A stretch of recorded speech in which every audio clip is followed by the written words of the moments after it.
Congress was hosted by the University of Rennes back in 1998. Some of our more senior members may still recall the event. The guest speaker was the Irish poet Seamus Heaney. A quarter of a century later, to open the 62nd Congress of the SAES on the theme of transmission, we have the immense honour to be able to welcome another poet from another Celtic country, Jackie Kay, the third Macca, the national poet of Scotland, a position that she held from 2016 to 2021. Transmission, in the sense of the handing down of an inherited baggage, be it genetic or cultural, is one of the many threads running through Jackie Kay's work. From her debut collection, The Adoption Papers, which explores her experience as a biracial child growing up in a white adoptive family, through to her memoir, Red Dust Road, which traces her first meeting with her biological Nigerian father, her works are filled with questions about inheritance, identity, and belonging. I don't know what diseases come down my line, she writes in The Adoption Papers. When dentists and doctors ask the old blood questions about family runnings, I tell them I have no nose or mouth or eyes to match, no spitting image or dead cert. My face watches itself in the glass. I have my parents who are not of the same tree, and you keep trying to make it matter, the blood, the tie, the passing down generations. In her writing, transmission occurs through nurture as well as nature. Its medium is soil as well as blood. Its metaphor is transplantation as well as filiation.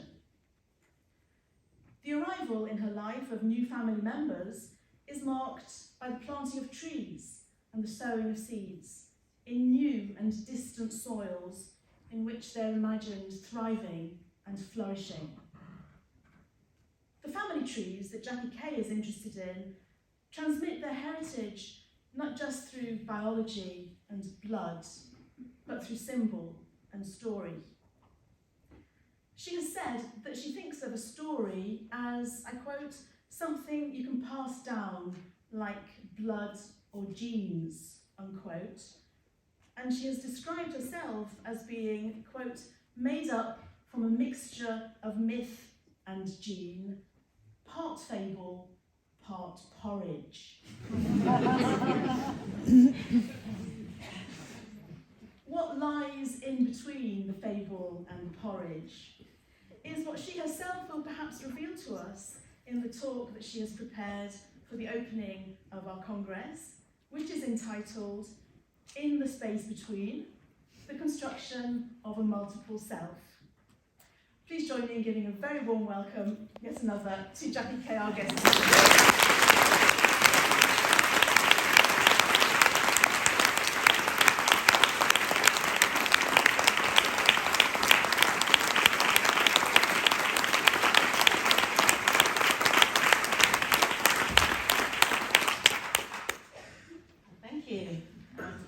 So much. Thank you for all of these wonderful welcomes. Can everybody hear me? Yes. That's good. And that also means everyone can understand me. Yes. Because you said yes. Yes, it was great to hear you do a bit of theory. Brave, very brave. Fantastic. And thank you, Maria, for that very kind introduction. You've used up a couple of my jokes already, so I'm going to have to think on my feet, think on my painted toes. Anyway, yes, it's a great honour for me to be here absolutely fantastic and great to see so many of you here. I'm sorry for the people that are having to sit on the stairs. I hope there's not the same amount sitting there because they won't be able to see anything. I'll kind of wave over just in case, give them a wave. There's a couple of seats that people can sit on, still free. And there's all these seats here actually. If anyone wants to come up and take one, that'll be fine. If anyone gets uncomfy, you can come up and join me, and then I won't be on my own. Okay, so I'm going to do this talk, which I've written specially for this conference, kind of a mixture of poetry and stuff. The stuff that you make up in between. Yes, and yeah, and then after that I'm going to stop talking. One of my books is called Why Don't You Stop Talking? The title is actually a note to myself, you know. But after I stop and see if any of you have any questions, I'm really glad that there are some school students here. Hello. And yes, I'll be really happy to ask you answer just about anything you like to ask me. Although I remember being at a school in Ireland once at 10 in the morning, not my best time, and this little girl put up her hand and she said, excuse my Irish accent, I have to excuse an accent as well, excuse my Irish accent, she said, what do boils mean? Do they mean anger, do they mean pity, do they mean hate, do they mean sadness, do they mean revenge? What do they mean? I said, no, all of these Coming things. from Ireland. And another time I went into a school and the teacher said, we have a real live poet in this class, and you can ask her anything you like. And this little boy put up his hand and said, how much do you weigh?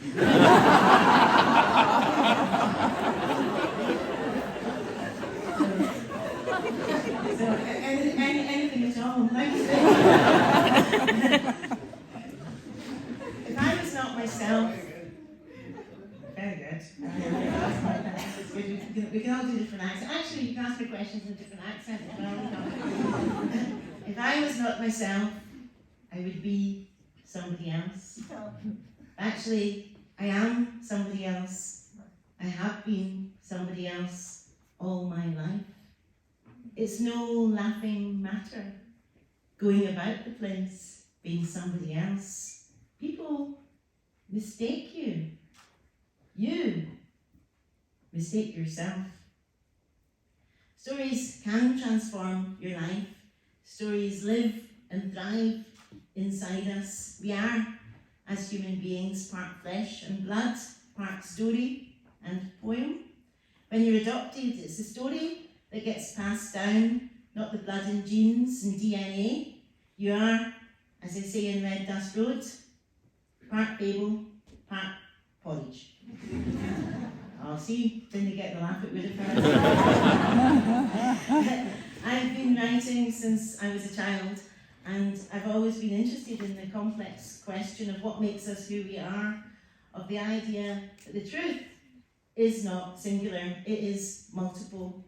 In fact, my first novel that I wrote when I was 12, in a jotter, 80 pages, was called One Person, Two Names. The cover of the little novel was designed by my best friend, Gillian Innes, who was very good at drawing, and she drew this person. She was the same person, but there was one version of her that was black, and there was one version of her that looked white. And so that was the first book. And in a way, I still got that wee jotter somewhere. But anyway, I haven't really changed my territory all that much, because writers, as James Heaney would have probably said 25 years ago, we have a wee patch and we dig with our pen, and we circle the patch, and sometimes we find different things in it, but we have a similar patch. I've lost somebody already. If there was a collective term for poets, it would be a paranoia of poets. But anyway, maybe she has somewhere to go. Somebody can find out and reassure me over cocktails. I did have a friend of mine just the other day, this is very, very, very funny, that sent me a thing that she'd been in a hotel called the Dakota. There's one in Glasgow, Edinburgh, London, whatever, it's a chain. But she'd been looking through the cocktail list and they'd all these different Jacks, Jack Kerouac, Jack whatever, and she came across a cocktail called the Jackie K cocktail. And then they had a picture of me. I thought it was very funny, so I wanted to go into this hotel because my partner Denise is here, we were the other night, and in this nearby, in Glasgow, nearby this hotel, and I wanted to say to them, I'll have a Jackie K, shaken not stirred. I didn't quite get up in there for it. My son was going to film it all, but anyway, I digress. But I guess the one person, two names relates back to being adopted in some way. I've actually had 3 names in the course of my life. The name on my original birth certificate was Joy Ross, because my Nigerian birth father was phoned up by the Scottish Adoption Agency and asked what name they should give me, and he said, call her Joy, and left it at that. So as far as abstract nouns go, Joy is better than patience, faith, chastity, or charity. Charity K, no, Charity Ross. Call her Joy. And then I was Julia by the nurses in the hospital that I was in Edinburgh, the Elsie Ingalls Hospital that I was born in. And then I was called Jackie by John and Helen Kay, the parents that adopted me, that I feel I kind of owe my life to, or at least just as much I owe my life to them as to my birth parents. But anyway, when you're adopted, adoption is a kind of transmission, and you have within your very origins, if you like, your very self, stories, and you're brought up with stories. My mum, Helen Kay, who died a couple of years ago. In fact, she died just 12 days after my birth father, which was very strange. Mathematically, it was very strange because they'd never actually met each other. And she said to me, Jackie, who would have believed I would have been the last one standing of your 4 parents? And then 12 days later, she died. But she always really loved picturing him, and she loved picturing my birth mother. And so she was very open as a mum to grow up with somebody that was completely fascinated and understood that her children came with stories attached to them. So she liked to say of my birth father, she'd like to say, I'm picturing a Sidney Poitier figure, Jackie. Maybe with a bit of Nelson Mandela mixed in. And she liked trying to imagine my birth mother. And when I did trace my birth mother and find that she was actually a Mormon from Milton Keynes, my mum was very disappointed. She said, oh Jesus, that's a bits. Why not go and have a wee half bottle and forget all about it? I'm really fascinated by how much our upbringings and our past affects our present, by how much chance and circumstance affect our future. And in all of my creative work, my oeuvre, to use a French word, from the adoption papers to the one that I just finished yesterday, which for the moment is called For the Love of Protest, the title of it, but I'm not sure. I might take a show of hands in a minute or two. You can tell me which title you like best. But all of my work is fascinated by the issues of identity and belonging, and the idea that being able to express your story creatively, in whatever form that takes, can make a huge difference to the quality of your life and to your mental health. When you're misidentified, often when people think you must be from America or Hawaii, or that you're related to the 60s tennis player Yvonne Goolagong, used to stop me in the street when I was like 10 and Yvonne Goolagong was 26. And they go, hey, Annie, you Yvonne Goolagong! It's really, really strange. Or you must be from the Dominican Republic. I went into a shop in a place called Drimmen near Glasgow, which is spelt dry men, but pronounced Drimmen. But there's lots of dry men about in Drimmen. And I was trying on this top, and this woman came up to me and she said, "I think that colour suits you, dear. Where are you from?" And I said, I'm from Glasgow. She said, "Is that right? Because I've got a friend from the Dominican Republic." Oh, right. So my son had that made for me one year as a Christmas present. On the front of the t-shirt it said, "I've got a friend from the Dominican Republic." And on the back it said, "What have you got?" Very, very strange. Does she wear it? Then another time I went to sit down in a chair in a pub in London, and this woman said to me, "Can I sit in that chair on my chair?" And I said, "Oh, all right, you're from Glasgow, aren't you?" And she went, "Aye." "How did you know that?" I said, "I'm psychic." I said, "I'm from Glasgow myself." And she went, "You know, are you? You foreign-looking bugger." Yes, just come right out with it, Jamie. So when the face you look, when your own face in the mirror doesn't look like the face that you have in your head as a child, it's a shock. It takes a while to take yourself in, and that might be the first step in the construction of the multiple self. To take the face in, that's a starter. There's a new expression that I've been hearing everyone in the UK use recently. I don't know if it's caught on over here or what the French equivalent of it might be, but the expression is, "Does it wash its face?" Which means, can the event be successful? Can it stand on its own? Can it work independently? So if you've got a number of people sitting around in a meeting and they're talking about whether something can work or something cannot work, they'll go, "Does it wash its face?" Very strange. But it's interesting to me how many expressions about bravery, courage, revelation, intimacy and exposure all involve the face. We put a brave face in it, we confront things face to face, we face up to difficult things with a stiff upper lip. We look disaster straight in the face, we outface, we face the music. And yet even our faces exist in the space between. People often can't read our face or can't communicate, talk to the hand, because the face isn't listening. How you see your own face and how your face changes over time and how you greet your own face in the mirror is fascinating. Very often we don't look in the mirror like how we expect to look. Very often there's a gap between the image we have of ourselves in our heads and what we see reflected in the glass. Even our faces need to be translated, transmitted, changed into some other form.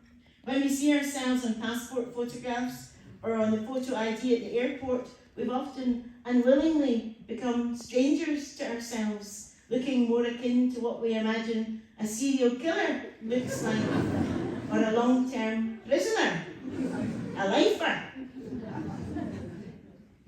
Adoption, like I was saying, is a kind of transmission, a complex mixture of all of these things, of the definitions of transmission, mix the positive and the negative meanings and connotations of transmission, like the extract that you read from, Maria, the idea that transmission can mean passing diseases down, but transmission can also mean giving knowledge from one to another, passing data from one to another. So it kind of fascinates me, the subject of your conference and the way that it can relate to so many different things or so many different ways of thinking. The positive and the negative. You're born with a different name and you might have an in-between name. Then you have another name on your adopted birth certificate These are the facts you face as soon as you become old enough to understand. Identity is not something that can easily be transmitted genetically if you're adopted. You cannot equate your identity easily with origins. To say you're Nigerian without knowing any Nigerians or ever having been to Nigeria is difficult if you're 7 years old. You're told that you might have your father's hands, your mother's eyes. My mum always liked to imagine, because I had quite big hands and quite big feet when I was wee, but she didn't know anything about my birth father, so she'd say to me, "It's going to be tall, Jackie. It's going to be so tall." And I think, some part of me still thinks I'm really quite tall, you know. I had that jump into me, and now I've got a tall son, 6'2", so it kind of works, you know. It's very strange when you have nothing really except the imagination to make yourself up. You kind of invent yourself. And most of us, whether we're adopted or not, have things in our family tree that we know about, and things that are mysteries, things that have been kept secret, and things that are spoken about, family members that we know and ones that we've lost touch with, parents that have been together and parents that have separated. We all have different ways of reimagining or reinventing our original parents' relationships so as we have them in love, dancing, listening to music, because none of us like to think of our parents hating each other from the word go. I mean, it's distressing. So all of us, to some extent, make things up as we go along and fabricate our own lives and partly invent ourselves. And that process is all the more intense when it's actually part of your story. So adoption, in a sense, enables a tantalizing cultural transmission, because in the absence of all of the other stuff, what do you do but make yourself up from everything else that's around you? When you're black in an all-white environment, you start to look for other faces that mirror your own. When I come into a room like this, I start to look for all the black faces in the room. And it's always very exciting, and to me, because I came from a country where there weren't many other black people. And I remember when I went to university for the first time, that I saw there was 40 black students at the university that I went to out of a student population of 3,000. But even 40 was a lot for me, because I'd never seen anybody. And at first, when I went to university, other black people would give me little nods. And I think, what's going on here? I had no idea. And then eventually I kind of cottoned on, and I kind of like nodding away in this secret camaraderie of black people. But I had that experience because I went to university and because I had a chance to meet people. And when you come to university, as you all know, or when you get a chance to go to university, as you hopefully will do, you get a chance to meet people in a different kind of way, that occupy a different kind of consciousness, and you get a chance to transmit, if you like, some of your ideas to them, and vice versa. And in the spaces in between yourself and the other people that you start to find fascinating, the other people that you read. I remember reading Franz Fanon, Black Skin, White Mask at university, and finding him utterly fascinating, because I'd also read his teacher, really, Aimé Césaire, who I'd also find fascinating. I started to read the work of Toni Morrison, and I see that somebody mentioned Toni Morrison being on the building here. I became fascinated with Angela Davis, who I see you've also got here. I mean, it's a great place that you come to when you've got Angela Davis and Toni Morrison within a few seconds of each other. It's really wonderful. And then I became fascinated with the work of the African-American poet Audre Lorde, with Chinua Achebe, with Wole Soyinka, and with all these different writers. I kind of would put them into the melting pot that helps to form the multiple self. Because we are what we read. I live as much to read as to write. And my identity is a mixture now of everything. It's part Audre Lorde, part Toni Morrison, part Angela Davis, part Amy Césaire. It's all of the things that have gone into me, and all of the music that's gone into me. It's Bessie Smith, it's Ellen Fitzgerald. So I find that interesting. Probably everybody here could do that for themselves if you wrote down the books that had helped to form you, that you became obsessed with, the characters that you first came across, that you identified with so much that you confused them with yourself. When I did with Anne of Green Gables, because she was the first adopted character that I'd come across in literature, and because she felt that she didn't belong. She had red curly hair, she had freckles, but still she was loquacious. And I learned the word loquacious from Anne of Green Gables. And when you are adopted, you often look for signs of yourself in literature, and there aren't really that many positive examples of adoption in literature. Heathcliff isn't a positive case. No, definitely not Heathcliff. And then Oliver kind of becomes so, but there's something really dreadful about the whole story. But you say, kind of, please sir, can I have some more? And you identify with these different characters that you find in different ways. The writer kind of is, in some ways, you know, 1 foot in and 1 foot out. In fact, the whole idea of transmission is perfect for a writer, because you really do occupy the space in between. And it's your job as a writer, it's a thinker's job, to transmit, to translate, to transform, to transmogrify. You're living alive to all the senses, but living differently. You're hearing and seeing differently. You're washing your own face. I'm just going to read from a poem in here called Between the D and the Dawn. And I like the idea of, you know, being in between. I used to think that being in between anything was a state of weakness, and now I think of it as a state of strength. So this is a poem called Between the D and the Dawn, which are the names of the rivers in Aberdeen, where I was conceived. I don't know how many people know here exactly where they were conceived, but it is interesting, isn't it, to think about, and whether the place of conception was different from the place of birth, and then whether the place of birth was different from the place of growing up, or whether you even know these things, or can find them out. I urge you to go home and find these things out tonight.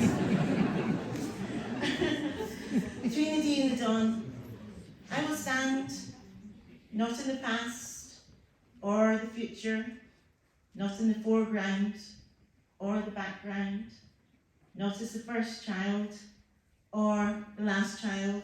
I will stand alone in the middle ground.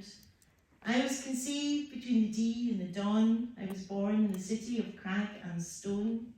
I'm not a daughter to one father. I'm not a sister to one brother. I am light and dark.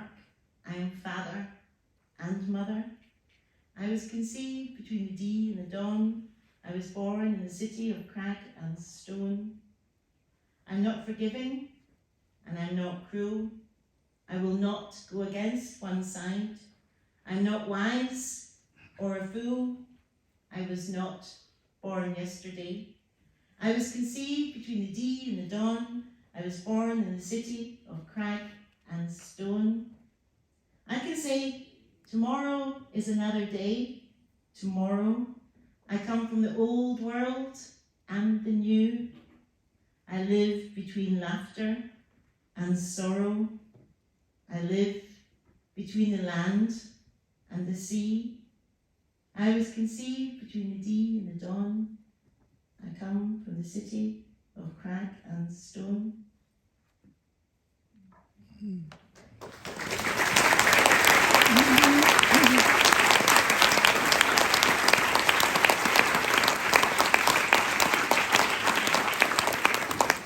Thank you. I'm glad you clapped because it gave me a chance to have a wee drink of water. Very nice. first play that I ever wrote was called Chiaroscuro, which, as you mostly know, means between the light and the dark. And I'm kind of fascinated with the idea of light and dark in our lives anyway, because it works really in so many different ways, but also we've got used to using the words in a kind of a lazy way, so it's quite interesting to try and change that, to make dark the positive thing in your life.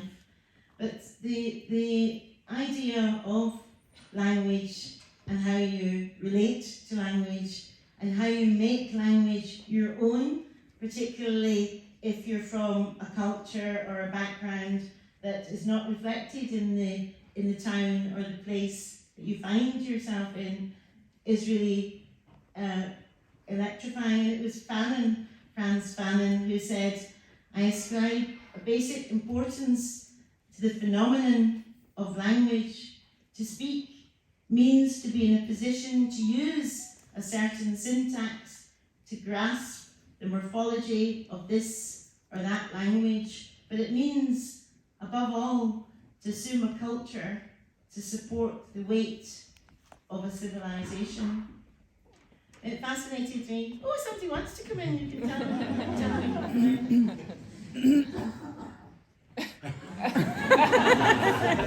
She said, he said, "Oh no." He's actually running down the corridor now. Yeah. So I was really fascinated thinking about syntax and language and culture when I went to Nigeria, and I traced my birth father, and I met him for the very first and only time, and he didn't want to tell his family about me at all, and he wanted to keep me secret. And he said, "If people were to know about you, they would lose their faith in God." Wow, that'd be some power. And his you have to excuse my kind of cod Nigerian accent, although my Nigerian friends tell me it's not bad. But he had his particular syntax was fascinating to me. So he had a wife who was my age, and he said of his wife, "God, in his wisdom, has provided somebody for my sex drive." I wish God would do the same thing for mine. I thought, how wonderful to believe in such a God and think God's got nothing better to do. World wars going on, famine, whatever. Give that man somebody for his sex drive. But I like the syntax because the phrase is in parenthesis. God, in his wisdom, has provided. And I like the idea that in his wisdom was there in parenthesis. And if I hadn't been so interested in language and syntax and the actual phrasing of how he spoke, I wouldn't have been able to write the book in the way that I wrote it, because to me, voice, it's all about the voice. I mean, there is a kind of ham, frustrated actress in me, as you can hear and as you will hear, because the accents will get worse and worse. But I really do like the idea of listening to the way that people speak, and to the words that they use, to the rhythms that they use, and to see just how much those rhythms, syntax, the ways that they speak tell me about their personality, about the things that are important to them, about the things that they're keeping secret, and all of that. Because being a writer is you're a writer of the ear as well as of the eye, and you're a spy as well as a sound recordist. And it's very interesting, I think, when you're creating people and when you're making people up to rely on some of these things. So I remember for one of my first encounters with a writer, because you do remember your encounters with writers. I mean, you might forget me, but you remember your one-to-one encounters with writers, because especially if you want to be a writer, because it's kind of exciting. And I remember once I was a cleaner for the writer John Le Carre, who wrote Tinker Tailor, Soldier Spy, The Spy Who Came In From the Cold, and all of these. And he took a liking to me not in that way, sorry. Sorry, that sentence has gone completely wrong. And gave me his house to live in Hampstead, a 16-roomed house at the age of 19 for 4 months. And he was away off in Greece first and then in Switzerland, so I was the house's housekeeper. And different people would, come to the door, and people would come and ask me how many hours I'd work, and I'd just answer it honestly. And then he'd come back sometimes within the 4 months and be doing these interviews with the television or whatever. But he was very, very disciplined, and he worked 9 in the morning to 1 o'clock and whatever. And I found it really, really fascinating. But I also found it fascinating that what he was most interested in was spying. And the idea of spying on people and in the networks of spying. And I've never actually written a thriller or a spy novel or anything of that genre, though I wouldn't rule out writing a murder one day. I think I have a murder in me. Maybe everyone has at least one murder in them. But I found it really fascinating. And then years after that, 3 years after that, I met the African American poet Audre Lorde. Does anyone know Audre Lorde? That's good. And she was fascinating because at that time I was kind of decided that I was radically black, but I was kind of annoyed at being Scottish. So I just not Scottish anymore. I was embarrassed really about being Scottish, put it to the side. And Audrey said to me one day, and another bad accent coming up, Jackie, you can be black and Scottish. You don't have to choose. It's a very long and. And the and stretched continents. You find itself transmitting in between a very, very long and. And I suddenly thought, actually, that's right. You don't need to choose. You don't need to say I'm this or I'm that. I think it's very, very important and very enriching that we are all of us. We're not singular truths. We are multiple, and we come from complex origins and backgrounds and ideas and secrets and lies and wonderful things as well as dreadful things. But we are everything. We are, as Walt Whitman said, we contain multitudes. The reason that so many people quote that so many times is because it sets off a wee bell for us. A wee bell. Are you really uncomfy? Are you uncomfy? Because honestly, I think we've got guys from the chair. Yes, I can. It seems crazy. 1, 2, 3, 4, 5, 6. 10 chairs here. Honestly, anybody wants to come have a chair.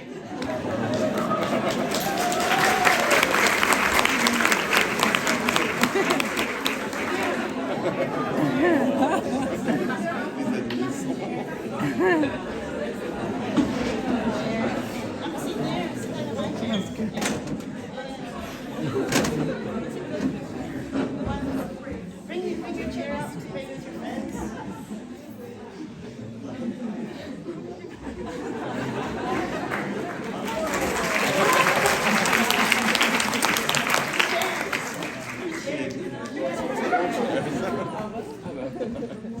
Why are you sitting in the chair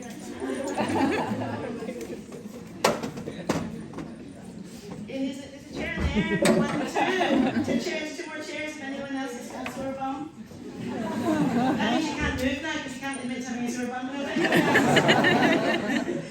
Anyone else would like a chair? Just we don't need to be sore anywhere. No, you're not gonna. It's kind of cool sitting on the stairs. You're the last cool people in the room. Okay. Right, we're all right. Okay. I've got to look this way now. That way, this way. It's a challenge. Where was I? Can anyone remember?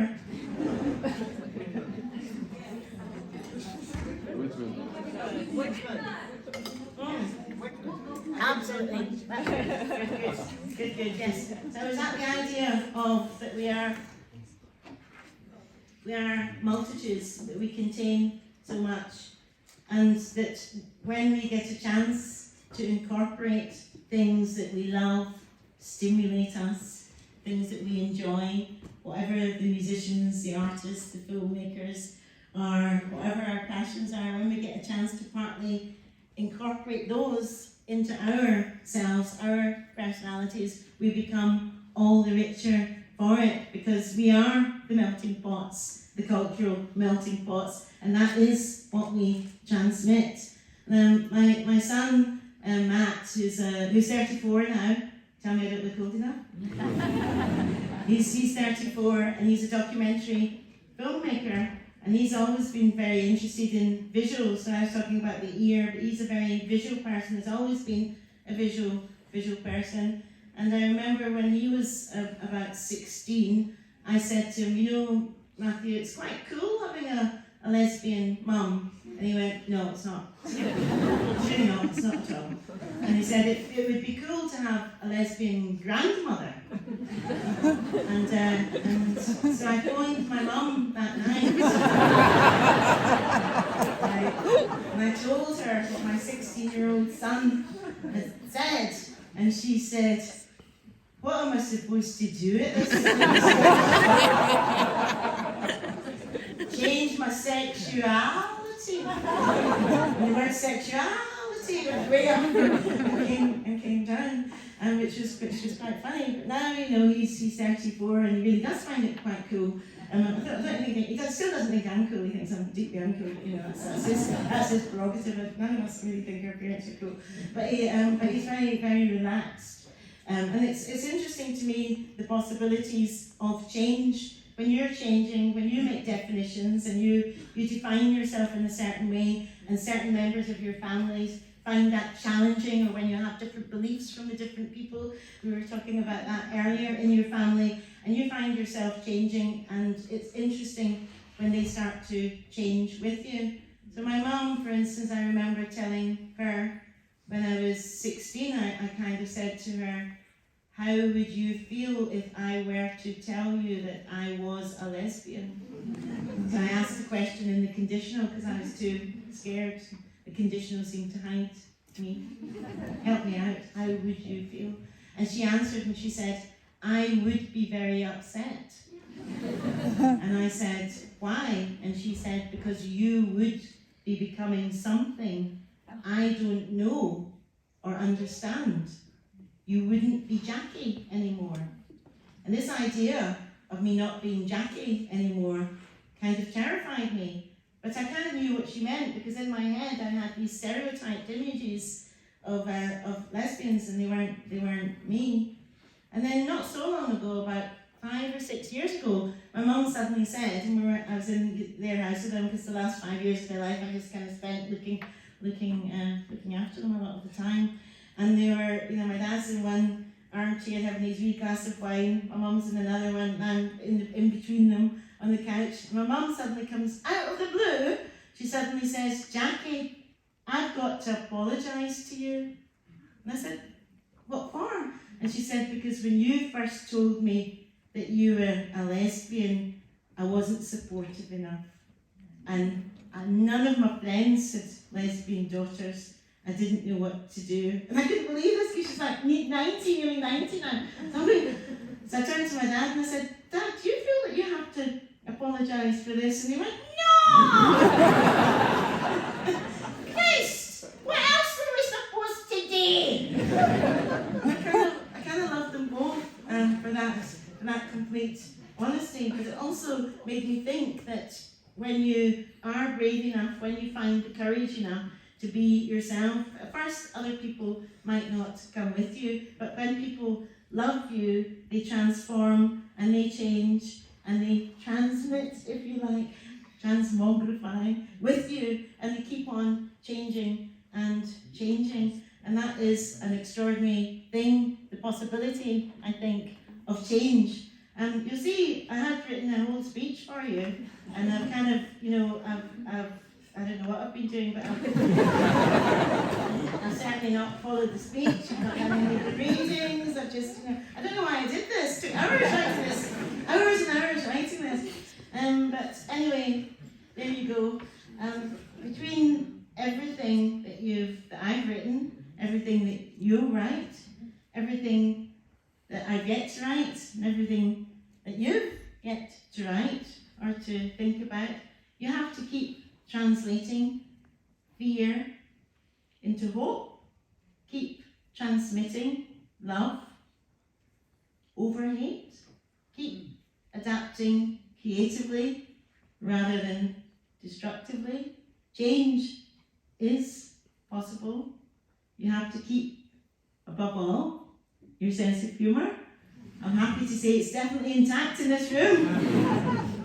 And even when you're heading towards thinking about age or illness or mortality, even when people close to you have died, one of the things that actually keeps us alive and surprises us and fills us with a sense of gratitude is humour. Is humour. I remember when I was in Nigeria, different Nigerian people in the audience came up to me and said, "How come your sense of humour is so Nigerian?" And then I'd be in Glasgow and they'd say, "Very, very Glaswegian, that sense of humour." I don't know where it's from, but anyway, it's important. And I remember that when my dad died, my adopted dad died, I was really surprised that my mum, because they'd been together for 65 years, and I knew that they would kind of die closely together, which they kind of did, but I was really surprised that my mum maintained her sense of humour, and she said to me, "Jackie, did you tell me that your dad died the day after my 89th birthday?" And she said, "Did I get that right?" And I said, "Yes, Mum, you got that right." And she said, there's a wee pause, and then she said, "Well, he was always lousy, always rubbish at birthday presents." But he surpassed himself this time. And I felt a real rush of gratitude that she was absolutely shattered, but that she was able to find that little thing. And she did even better. I told her that because my dad was obsessed with the Guardian newspaper. He was a kind of typical Guardian reader, a woke man, yes, and interested in politics and the world. He was interested in the president here. I was just telling Maria earlier that he said when Sarkozy first came in, "Well, there's a bit of hope for this Sarkozy guy because he's got an older wife and he kisses her in public." But then later on we kind of began to get, I don't know if there's so much hope for Sarkozy. But anyway, very, very interesting, isn't it? People nodding away. But it was interesting, this interest that they had in the world and in politics and in what was going on in it, wherever it was going on in the world. So they were interested in Angela Davis and interested in the anti-apartheid movement. And so I grew up with all of that, and that kind of also fed into this big pot. But I remember the other joke that my mum said was I put a Guardian in my dad's coffin because he liked doing the crossword puzzle. And she said to me, "Jackie, did you say you put a Guardian in your dad's coffin?" It's a couple of days later. And I said, "Yes, no, that's right." And she said, "Well, I hadn't read it yet."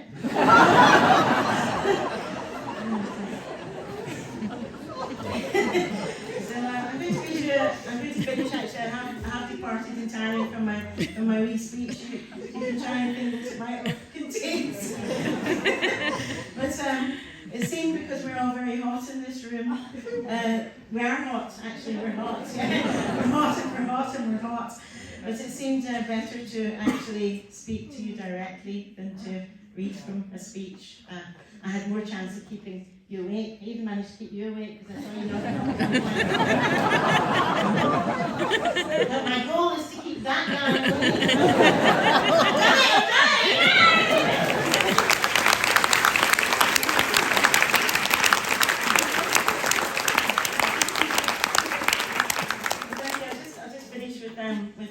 With one poem before you get a chance to ask your questions. Now you can ask the questions from there. That'll be even cooler. That'll be even more cool.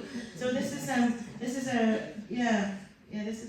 new poem, short poem, and it's called "Oh My, Oh My, Oh My." And I wrote this after my mum died. In fact, I read two poems about both the mothers since. Yes. Oh, this is "Oh My, Oh My, Oh My."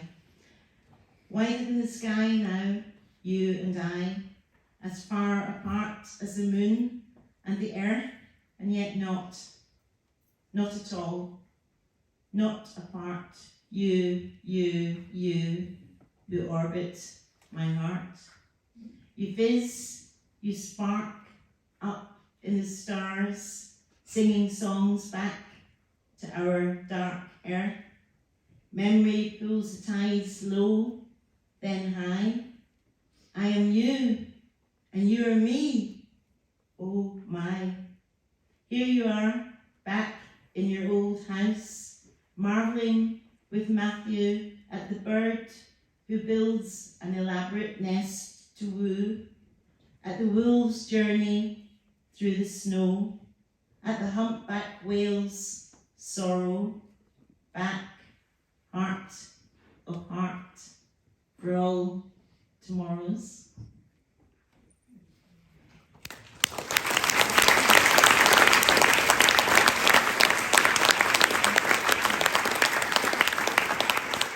There was Amy Césaire who taught Fanon, who said, I have a different idea of a universal.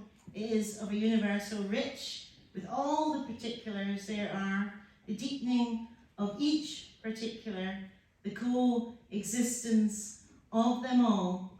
And it takes a while. I'm 61 now. No gasp. I'm 61 now, and it takes a while, in a sense, to come into yourself. And we still keep learning, we still keep changing, and keep evolving all of the time, as human beings, as lovers, as mothers, as friends, as fathers, as brothers, as sisters. We keep changing. Change is the one thing that we have going for us. It's the one thing that is possible.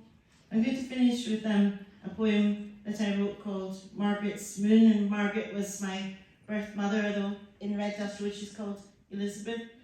But in this poem I gave her her real name, and I was invited to her funeral 5 years ago, and but her family didn't tell anybody at the funeral that I was actually her daughter. But they asked me to read a poem, and they put me down on the thing saying National Poet of Scotland. And I kept thinking, what would the National Poet of Scotland be doing at this Mormon funeral in Milton Keynes? It was just the most bizarre thing. Then the other day, Denise and I were in Glasgow, and they had put this particular poem to music. A composer you can probably find, well, you will be able to find it soon, Ailey Robertson, she was called. She put it to music, and 250 people from the Glasgow School of Art choir sang this. And when it gets to Margaret, just the name Margaret, they all kept singing Margaret, Margaret, Margaret in different ways, and it was very profoundly moving from somebody that kind of almost been forced out of Scotland because she'd had a relationship with an African man and felt unwelcome in her own country, to have this song sung about her. So it was quite a healing wee circle for me. So I can't sing, you might all leave, and I wouldn't be able to do that singing in particular anyway, but I'll read you the poem, and thank you so much for giving me your full attention. Margaret's Moon. After she died, I swear the sky had the most beautiful of all sunsets, a blush of pink, then red, a glass of red, sudden dark, and a hammock moon, then its faint silhouette, almost secret, life half written, half unsaid. I kissed your head in a strange room, then later I blew a kiss to the stars, to regret.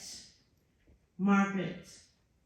I imagined you lifting your head, your arms, loosening them, shedding skin and cells and bone, till you became all spirit, released into the cairns, hills, the braes, the barley, the sea lochs, and the sea.